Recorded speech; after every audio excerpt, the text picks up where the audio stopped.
దివ్యవాణి TV ప్రేక్షకులందరికీ శుభోదయం. యేసుక్రీస్తు పరిశుద్ధ నామంలో ప్రియులారా, మీ అందరికీ స్వాగతం, సుస్వాగతం.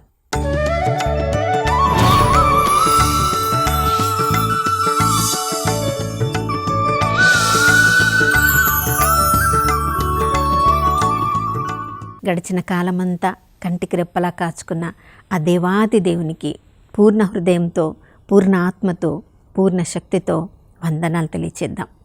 ఈ నూతన ఉదయంలో కూడా ప్రియులారా, దేవుడు తన నూతన ప్రేమను, కరుణను మనందరిపై నూతనంగా కుమ్మరించి ఉన్నారు. ఎందుకంటే ఆ దేవుడు నమ్మదగినవాడు, విశ్వసనీయుడు.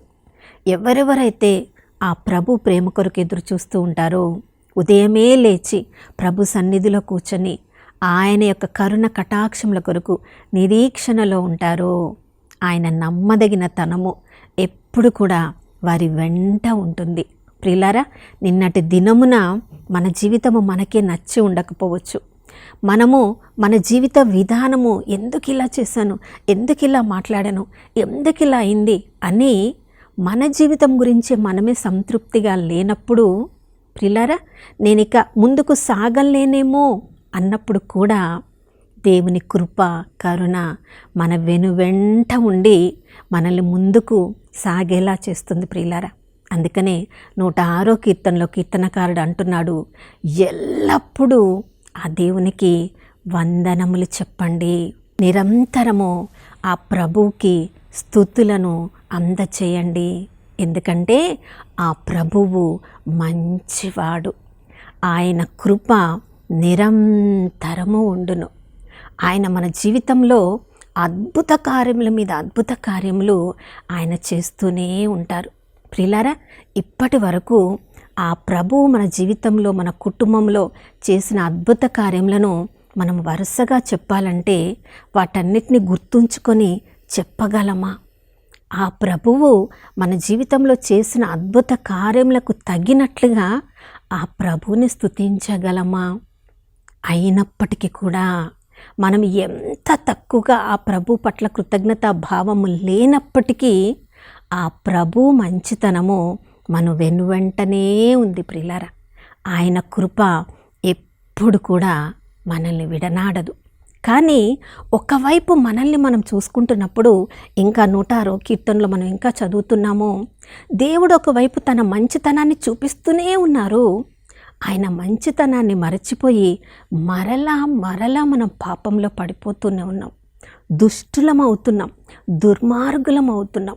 దేవునికి ఇవ్వవలసిన కృతజ్ఞత భావాన్ని దేవుని పట్ల చూపించలేకపోతున్నాం. కానీ మనము మట్టి మనుషులమని ఆ దేవునికి బాగా తెలుసు.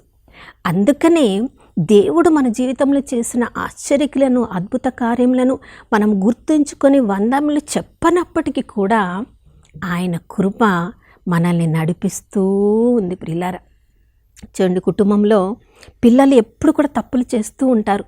పిల్లలు బలహీనులని తల్లిదండ్రులకు తెలుసు. వాళ్ళు మరలా తప్పు చేస్తూ ఉన్నప్పటికీ ఆ తప్పు చేసినప్పుడు అది వాళ్ళు చేసింది తప్పు అని వారికి తెలియడానికి తల్లిదండ్రులు వాళ్ళకి చిన్న చిన్న శిక్షలను ఇస్తారు.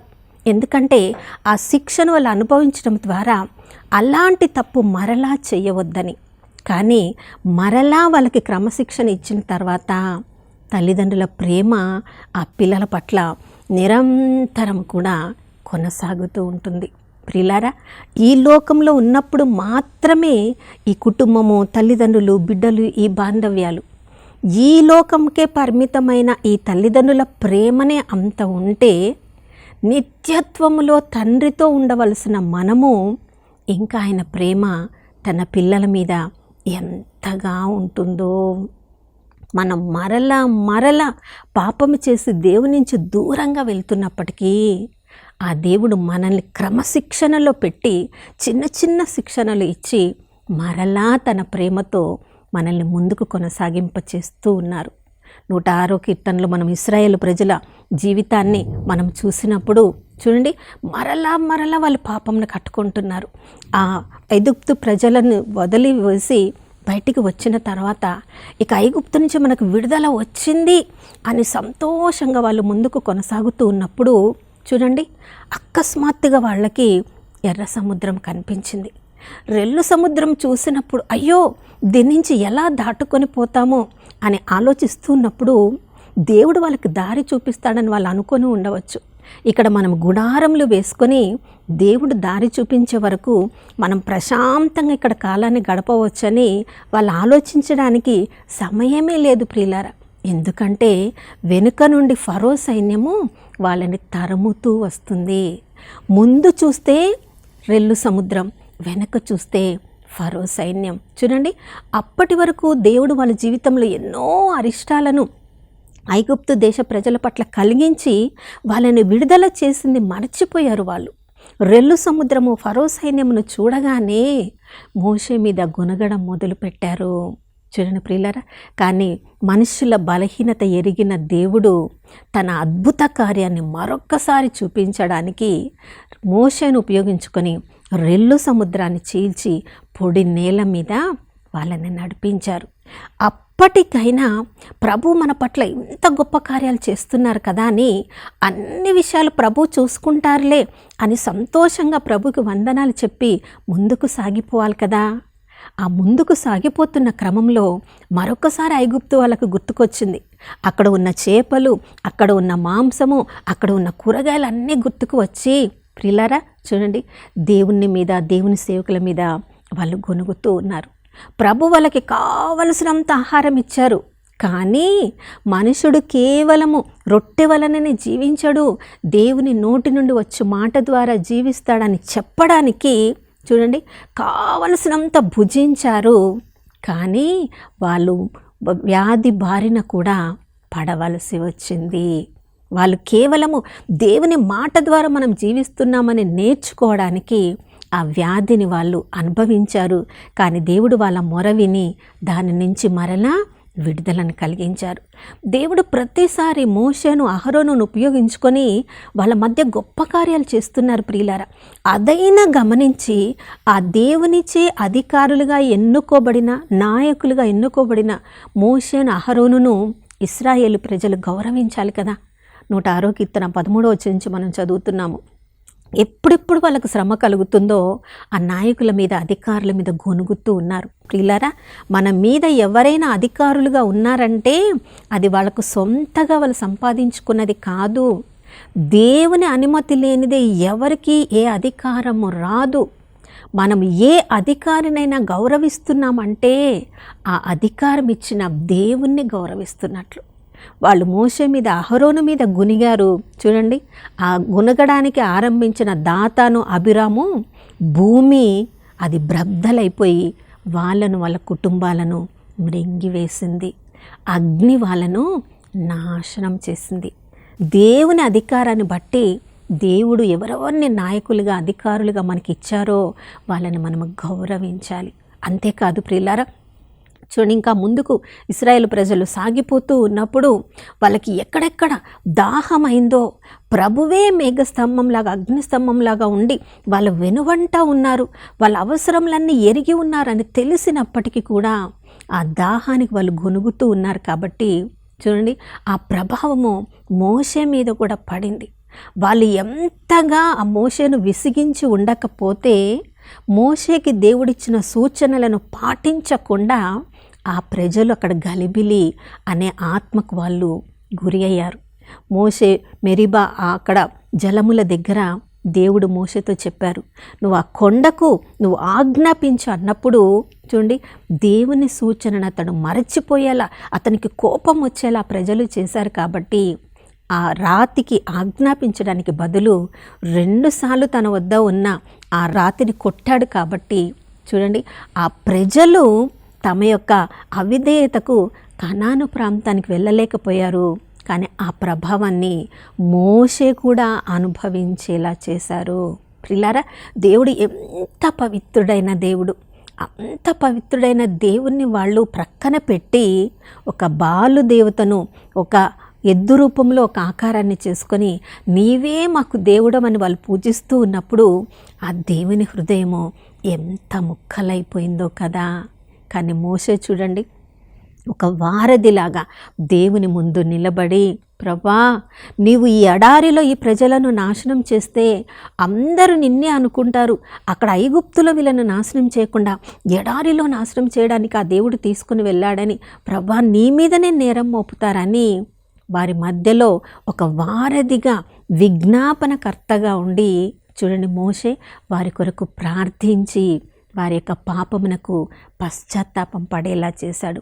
దేవుడు మోషే ప్రార్థన విని వారికి విడుదలను, పాప పశ్చాత్తాపాన్ని అనుగ్రహించారు. నా ప్రియ సహోదర సహోదరి, మనందరి జీవితంలో కూడా పాపం చేసిన ప్రతిసారి దాని యొక్క పర్యవసానాన్ని ఏదో శిక్షను మనము అనుభవిస్తూ ఉన్నాం. ఆ శిక్షనిగా మనము తట్టుకోలేక మొరపెట్టిన వెంటనే మంచి దేవుడు తన నిరంతర కృపను మరలా మన మీద చూపిస్తూ ఉన్నారు.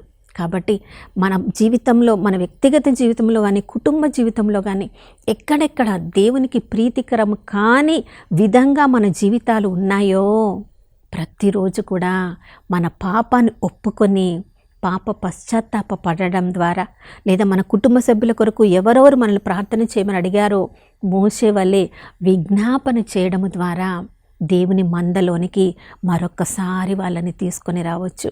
మంచి దేవుడికి చెందిన బిడ్డల్లాగా వాళ్ళని మనం మార్చవచ్చు. మరి అటువంటి ఆ విజ్ఞాపన ఆత్మను మనందరి మీద కుమ్మరించమని ప్రార్థించుకుందాం. పశ్చాత్తాపపడే హృదయాన్ని మనకు అనుగ్రహించమని ప్రార్థించుకుందాం. నాతో కలిసి ప్రార్థించండి. పరిశుద్ధుడైన దేవానికి స్తోత్రములు తండ్రి. ఇశ్రాయేలు ప్రజల జీవితంలో ఎన్నోసార్లు వాళ్ళు పాపం చేశారు. కానీ నాయనా, ఆ క్రమశిక్షణకు మీరు గురి చేసిన వెంటనే ఆ బాధను తట్టుకోలేక వారు పాప పశ్చాత్తాపడినప్పుడు మీరు మరలా వారి పాపాన్ని మన్నించి మీ యొక్క కృపను, కనికరాన్ని, మంచితనాన్ని వారి మీద కుమ్మరించారు. ప్రభా, నీ యొక్క మంచితనము గురించి మేము తెలుసుకోవడానికి మా కృపనివ్వండి. ప్రతిరోజు పాపము చేసిన వెంటనే పాప పశ్చాత్తాపడడానికి కృపనివ్వండి. అయా, ఇతరులు పాప పశ్చాత్తాప పడునట్లుగా మేము వారి కొరకు విజ్ఞాపన చేయడానికి మాకు కృపనివ్వండి. మీ మంచితనాన్ని ఎల్లప్పుడూ మేము గుర్తుంచుకొని మీరిచ్చిన వాగ్దానాల మీద మా జీవితాన్ని నడిపించుకోవాలని మేము జ్ఞాపకపరుచుకొని అయ్యా మీ కృపలో ముందుకు సాగిపోవడానికి ఈ రోజంతా మాకు అనుగ్రహించమని యేసయ్య పరిశుద్ధ నామములో అడిగి వేడుకొనుచున్నాము తండ్రి, ఆమేన్. అవును ప్రియులారా, 106వ కీర్తన 44, 42 వచనాల నుంచి మనం చదువుతున్నాం. ఎప్పుడెప్పుడైతే బాధతో, వేదనతో ఆ ప్రభునకు వాళ్ళు మొరపెడుతున్నారో కనికరం గల దేవుడు తన కృపను వారి మీద చూపించి వాళ్ళ బాధను, మొరను ఆలకించి మరలా వారికి విడుదలను కలిగిస్తున్నారు.